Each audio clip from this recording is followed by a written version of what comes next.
तो अभी जैसे अखाड़ा परिषद का एक प्रस्ताव आया कि महाकुंभ में मुस्लिमों की दुकानें नहीं लगने देंगे, उनको व्यापार नहीं करने देंगे, आप इसको समर्थन करते हैं? इसका कर दिया, गैर सनातनियों का प्रवेश वर्जित हो। अच्छा, अभी महाकुंभ को लेकर के वहां पर, क्योंकि आपके साथ पॉलिटिक्स जुड़ जाती है, मैंने जैसे कहा आप राजनेताओं पर भी खुलकर बोलते हैं, आप नहीं, राजनेताओं पे हम टिप्पणी नहीं करते। लेकिन ये तो कहा जा रहा है कि आप जो कर रहे हैं वो भी राजनीति ही है, परोक्ष रूप से ही सही। लेकिन ये तो कहा जा रहा है कि आप जो कर रहे हैं वो भी राजनीति ही है, परोक्ष रूप से ही सही।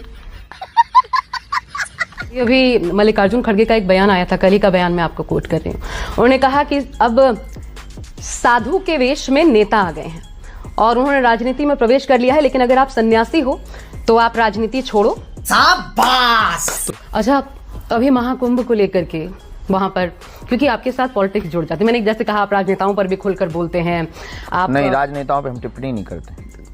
पॉलिटिक्स और उनका एक ही नाता है, इसीलिए ये कहा जा सकता है जो नीतियां हैं, अगर फिर मैं ये शब्द इस्तेमाल करूं तो अभी जैसे अखाड़ा परिषद का एक प्रस्ताव आया कि महाकुंभ में मुस्लिमों की दुकानें नहीं लगने देंगे, उनको व्यापार नहीं करने देंगे, आप इसको समर्थन करते हैं? इसका कर दिया, गैर सनातनियों का प्रवेश वर्जित हो।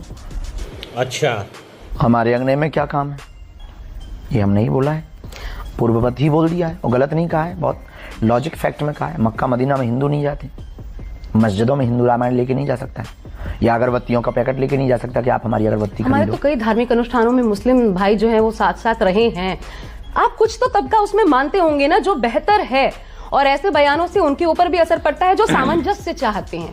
हम भी देश में सामंजस्य चाहते हैं, हम भी देश में एकता चाहते हैं, हम भी इस देश में राष्ट्रभक्ति चाहते हैं, हम भी इस देश में बिजली। अबे जल्दी बोल, कल सुबह पनवेल निकलना है। तो फिर ये बताइए, तो फिर आप क्या नेम प्लेट विवाद जिसमें नाम मेंशन करो, बुलडोजर, जिसमें ये आरोप लगे विपक्ष की तरफ से कि नाम देख करके चलाया जाता है बुलडोजर। मध्य प्रदेश में भी ऐसी खूब घटनाएं हुई, यूपी से निकला मध्य प्रदेश पहुंचा, राजस्थान पहुंचा, आप तो अभी राजस्थान भीलवाड़ा से होकर के आए। अरे बाप रे, ये तो धोती खोल रहा है। अच्छा, योगी आदित्यनाथ जी पर आपके क्या विचार हैं? अच्छे, हिंदुत्व से कोई एक सनातन से एक ऐसा महात्मा आया है जिसने राजपीठ पर बैठकर के सनातन और राजपीठ दोनों का सामंजस्य बनाया है।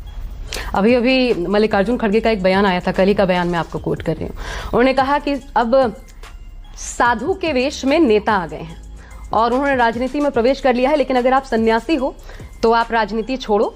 शाबाश। बल्कि राजनीति से दूर दूर का लेना देना है, हम कभी राजनेता बनना पसंद नहीं, इसमें क्या सनातन का है? सिपाही। ये तो आप मतलब युगों से, आप द्वापर युग, त्रेता युग, हमारे तो जो राजा महाराजा हुआ करते थे सभी ने अपने गुरुओं के आदेशानुसार ही बहुत भले तरीके से राजपाट चलाया। बिल्कुल, जब राम जी वनवास चले गए, दशरथ जी का मरण होगा, भरत जी जो है गद्दी पर बैठे नहीं थे, विराजे थे, उनकी पादुका रखी नहीं गई थी राम जी की, तब भरत जी ने, वहां के लोगों ने कहा कि राज सत्ता कैसे चलेगी। उस वक्त जब गद्दीहीन हो गई तब वहाँ जो है वशिष्ठ जी की गद्दी चली।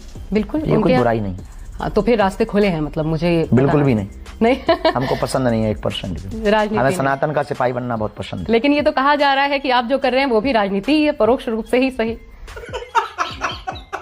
रहीम को स्वीकार किया, रसखान को स्वीकार किया, मिसाइल मैन को स्वीकार किया। तो अभी भी तो रहीम और रसखान, अभी भी तो संभावनाएं उनमें रहीम रसखान बिल्कुल हो सकते हैं, पर उन्होंने राम को गाली नहीं दी। तो सभी राम को गाली देते हैं ऐसा भी तो नहीं, सभी राम को गाली देते हैं। तो हम भी सब मुसलमानों को गाली नहीं देते, हम भी सब मुसलमानों को बुरा नहीं कहते। लेकिन वो डिवीजन सामने वाला नहीं करता, वो आप करते होंगे, लेकिन जो आपको फॉलो करता है शायद वो ना करे, वो उसको एक ही नजरिए से देखे, चाहे उसके सामने रहीम खड़े हो, रसखान खड़े हो या फिर कोई अन्य मुसलमान। बिल्कुल भी। ये बड़ी अच्छी बात कही है।